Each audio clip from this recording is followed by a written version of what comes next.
So lately I've been getting some major game design work done in my spare time, and to help facilitate that, I'm going to be spending this Ancient DOS Games video and the next one taking a look at simpler titles which I don't have much to talk about, but want to draw some attention to all the same. Thus for today, I'm going to be talking about a trio of Breakout clones, all of which are freeware, all of which I played at least to some extent as a kid, and all of which can be found on the DOS Games website nowadays, and thus there will be links in the video description should you wish to try any of them out. Also, I'm going to be skipping on the usual game stats and everything, but I will say ahead of time that every game today runs in a different video mode. All of them were made in the 80s, and all of them only support the PC speaker for sound effects and music.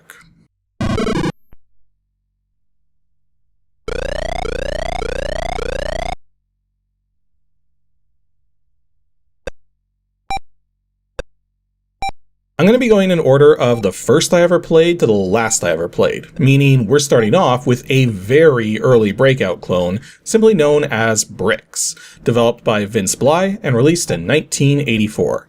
This one is as simple as it gets, as there's no Arkanoid style power-ups, no different wall patterns, just 4 layers of 17 bricks to make for 68 bricks to take out on every stage, getting progressively faster with each stage cleared, though there's also 3 levels of play, labeled Player, Expert, and Master, with the higher skill levels boosting the speed of the gameplay even further. There's actually a few things about this game which make it very interesting given its age. The first and most obvious is that it's running in that specially hacked CGA 160 by 100 16 color graphics mode, which is technically a heavily tweaked text mode which very few games took advantage of, since this was not a normal way of treating CGA cards.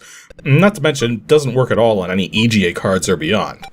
In fact, one of the options on the main menu, apart from doing a color test to verify that all the colors are working, allows for adjusting the screen position on a CRT display, which naturally doesn't do anything emulated. One of the weird things about this game, though, which is not immediately obvious because you're all watching me play it as opposed to playing it yourselves, is that the controls are unusual. Now true, all you do in this game is move the paddle left and right, 2 controls. How could that possibly be weird? Well, to move the paddle right, you use the insert key, and it has to be the proper insert key, not the one on the numeric keypad.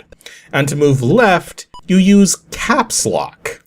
This actually presents some major issues trying to play this game emulated in DOSBox, but I'm going to talk about those issues last. In terms of the paddle mechanics, which often make or break one of these kinds of games, the way it works is not bad, but it's not typical.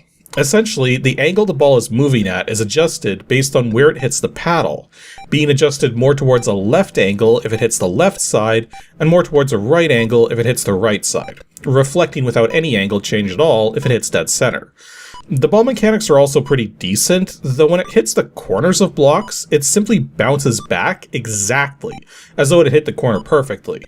If you've ever rolled a marble on a flat surface into a sharp corner, you'll have noticed that the angle of deflection is often very random and unpredictable. So bouncing back the way it came is not impossible, it's just not likely. At some point during the course of a level, though, one of the remaining blocks will get a black outline.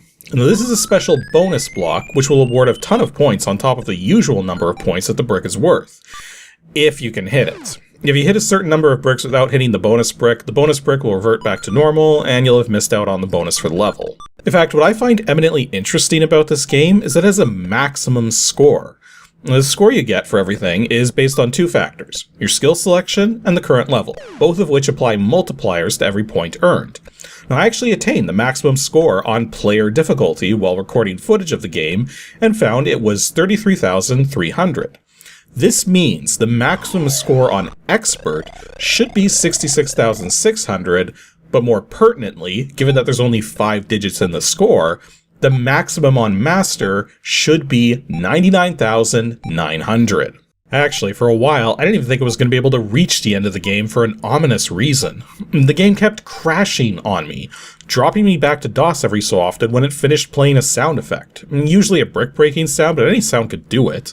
I tried so many versions of DOSBox and so many emulation settings, but when I first saw the game do that, it triggered this nagging thought in the back of my mind that this wasn't an emulation thing, that the game would sometimes crash just like this back on our old Tandy 1000 SX computer.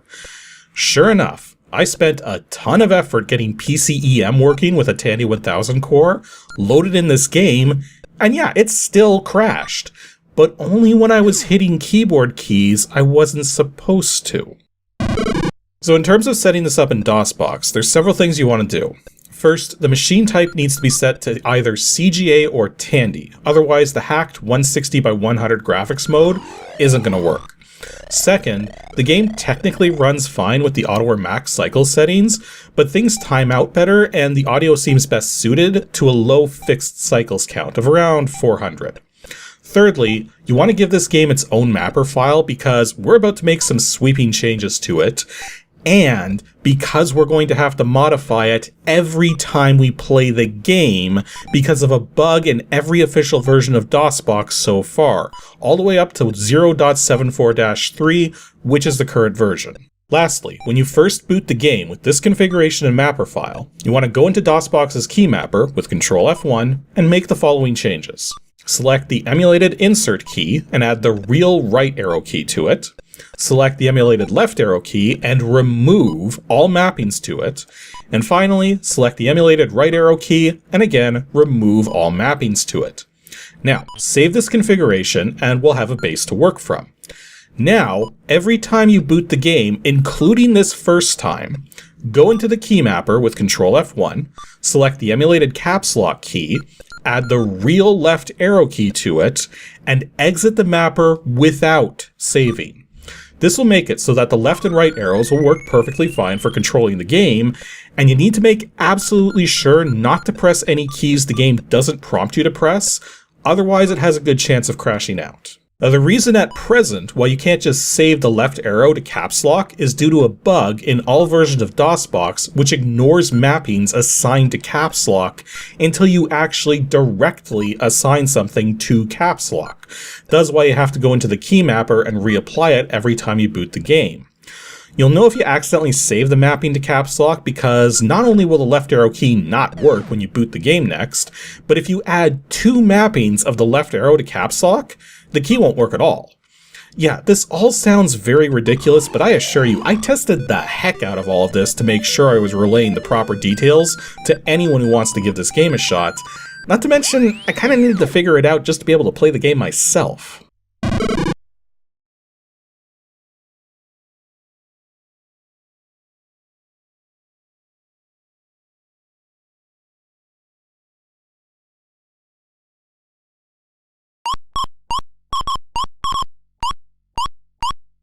Next up is Bananoid, released in 1989 by William Rieder, and is the only game of the 3 we're looking at today which not only has 256 color graphics and mouse support, but also follows the old trend of adding Noid to the end of titles, which were built to feel like Arkanoid. The quintessential Breakout clone which added so much more to the formula that some people get picky about the difference between calling something an Arkanoid clone versus a Breakout clone. Well, remember, all Arkanoid clones are also Breakout clones, even Arkanoid itself.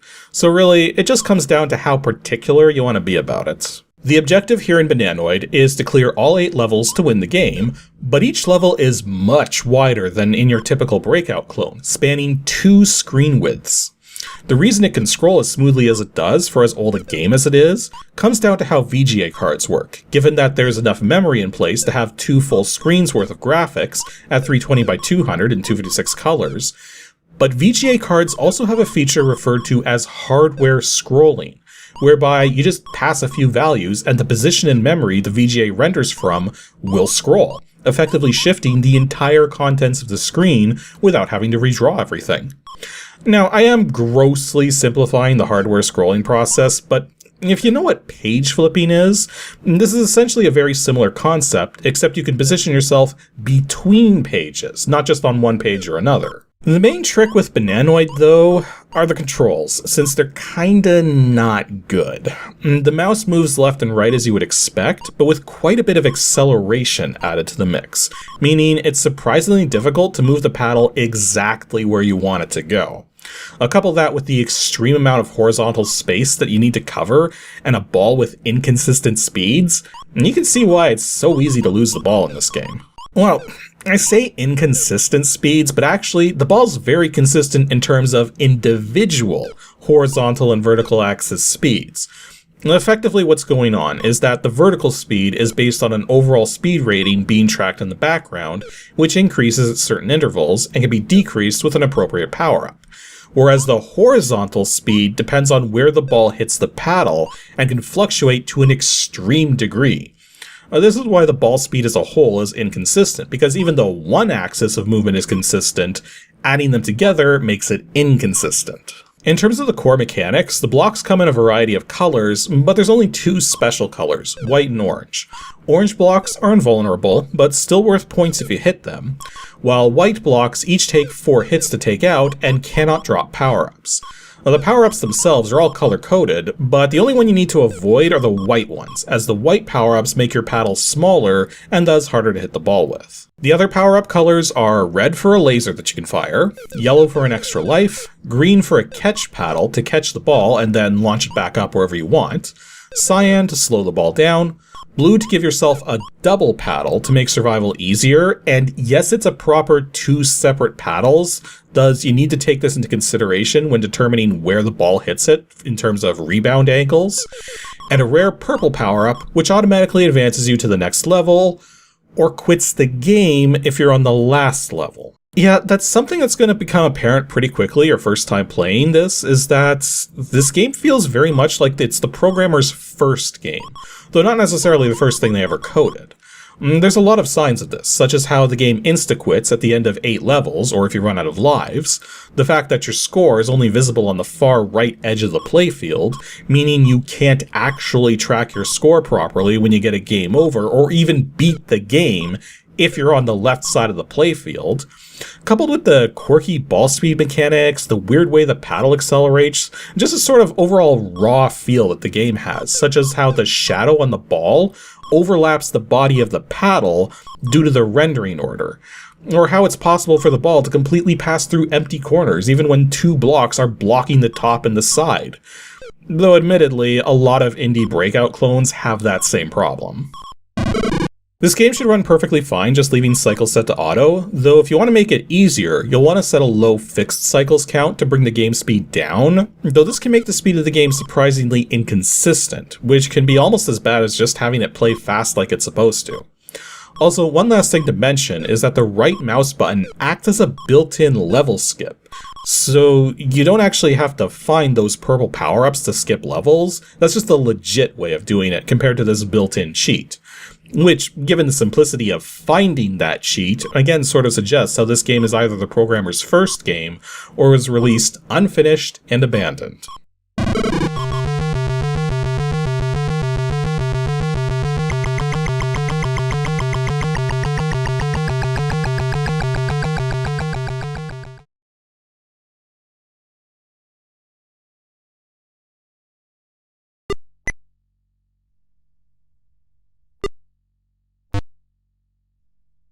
Last up we have EGAWalls, developed by Michelangelo Policarpo in Italy, and again released in 1989. With this last game utilizing 16 color 640 by 350 high-resolution EGA graphics.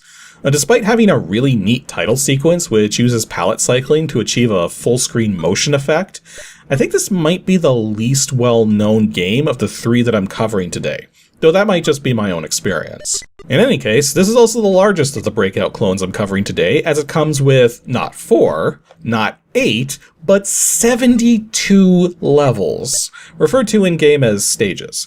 In fact, the game's been designed in a special modular way, with 24 stages built into the executable itself, and then 2 additional 24-stage sets are included as separate files. And I'm pretty sure the thinking was to add more and more stages as more development was done, but I'm fairly certain the 72 stages included are all that were developed. In any event, this particular Breakout clone is kind of weird for a variety of reasons. In fact, that's kind of par for the course by this point, and a big reason why I wanted to talk about these 3 games in particular. The first weird quirk here is that this game is primarily designed as a 2-player cooperative game with no options in-game to switch to a single-player mode, Or at least that's the assumption. Just based on other things that we're going to see going forward, I think the truth is that the author actually intended one player to control both paddles. And playing it like that is certainly possible, as is playing it with two people. In fact, because there's no weapon power-ups, playing it like this solo isn't all that hard, since you only have controls for left and right movement, and only on the keyboard, and there's no mouse controls. The way I play this is that I keep one paddle on the left and the other on the right, except when power-ups are a factor. Then I'll have one paddle ready to catch the power-up while I track the ball with the other paddle. Now, because the game only uses keyboard controls, and because the ball can get moving really fast, one of the features which is disabled by default, but easily toggled with the A key, is referred to as the accelerator. When this feature is on, the paddle rapidly moves faster and faster the longer you hold the directional button down for. This makes the paddles a little trickier to control, but makes it much easier to play the game in a reactionary way. The stages themselves may look fairly straightforward, but there's a number of quirks to be aware of. For starters, there's 4 kinds of blocks: regular blocks, 2-hit blocks, invisible blocks, and invulnerable blocks. The regular blocks make up any of the colored blocks and go down in a single hit.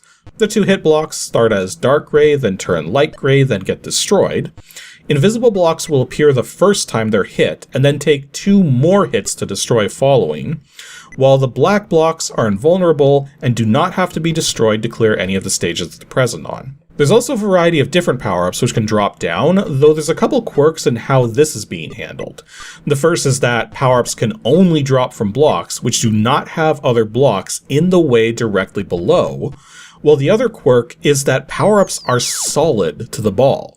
Thus, if the ball hits a power-up, it'll bounce off of it, which can lead to quite a number of lethal mistakes if you're not prepared for this. As for the power-ups themselves, there's blank power-ups, which are simply worth points. The letters B, O, U, N, and S, which, once all 5 are collected, award 10,000 points. The E power-up gives you an extra life. The G power-up makes the ball quote-unquote giant and able to destroy 2-hit blocks in a single hit. The R power-up reduces the ball speed slightly. As the ball speed goes up the first time it hits the back of a stage, as well as after a certain number of impacts. The H power-up teleports the ball up into the high section of the level. The C power-up creates a barrier in the exact spot it was collected to help with preventing the ball from being lost. The rare A power-up advances to the next stage, and the even rarer D power-up makes the ball capable of destroying invulnerable blocks. Now, one thing I have to say is that I never actually played this game all that much because I did not care for the levels one bit. The first stage is okay, and the second and third stages are a little harder than I would expect for that early in a set of 72 stages, but they are still okay. But then stage 4 is where the game reveals it has no mercy, as it's meant to depict an hourglass, but the design of the stage makes it difficult to get any power-ups out of it. Then stage 5 introduces invisible blocks in all the wrong spots to make you dead before you know it. And stage 6 is one of those incredibly dumb stages where you just have to get the ball into a hole and hope for the best. And stage 7 is fine, but then you have stage 8, which is like stage 6, but somehow even worse. Yeah, the game plays okay, but the overall level design is not really all that good. One last thing to note about this game, though, is that it has a lot more customizations than you may expect, as it has a variety of command line options you can use when starting it up, which can drastically alter how you play this thing. A lot of releases of the game online lack the documentation which explains these, and even if you do have the docs, they're not explained well. So here's all the command line options and how to use them. The simple options include /A to have the accelerator feature turned on by default, /C skips the title cutscene and control cutscenes, /N tells the game to make no noise, /L followed by a number will allow you to set how many lives you start with, and /P1 lets you specifically set it up so that there's only one paddle in play, allowing for a true one-player experience, though be warned, the game is way harder to play like this. Now, it is possible to set your starting stage as well through command line options, but it's handled in an odd way. You need to use a combination of the /S and /R commands. /S is always a number from 1 to 24, and if you don't include the /R command, it'll select based on the built-in stages. To select a stage beyond the 24 built into the executable, you have to select which stage set you want with the /r command, which will either be 001 or 002 since those are the only two included. Then the /s command simply selects which of the 24 stages in that set you want to start on, which will be identified in-game as stages 25 through 48 for the 001 set, and 49 through 72 for the 002 set. The last option, however, is kind of a weird one. /u puts the game into something called upside down mode, which you're going to think at first means that the levels are all going to be inverted vertically, which would actually be kind of cool if that's what it did. But no, what it does is reverse the order you play the stages in, but you still have to select your starting stage with the /s and /r commands. Otherwise, you'll start on the first stage, and after winning, we'll go backwards to stage 0, which doesn't exist, meaning the game ends. Yep, this game you can also just leave cycle set to auto and it should run perfectly fine. Though the issues with the ball becoming jittery once it speeds up seems to be a problem with the game itself and not the emulation, so there's unfortunately no way to get that ball moving smoothly. Anywho, that'll be all for today's episode of Ancient DOS Games. Again, still want to focus on simple stuff for the next little while, so for the next episode, episode 317, coming out on Saturday, September 2nd, we're going to be taking a look at something which was blatantly inspired by either ZZT or Megazooks, but is actually its own separate thing made from scratch. Thus, make sure you stay tuned to see just how similar this thing I found happens to be.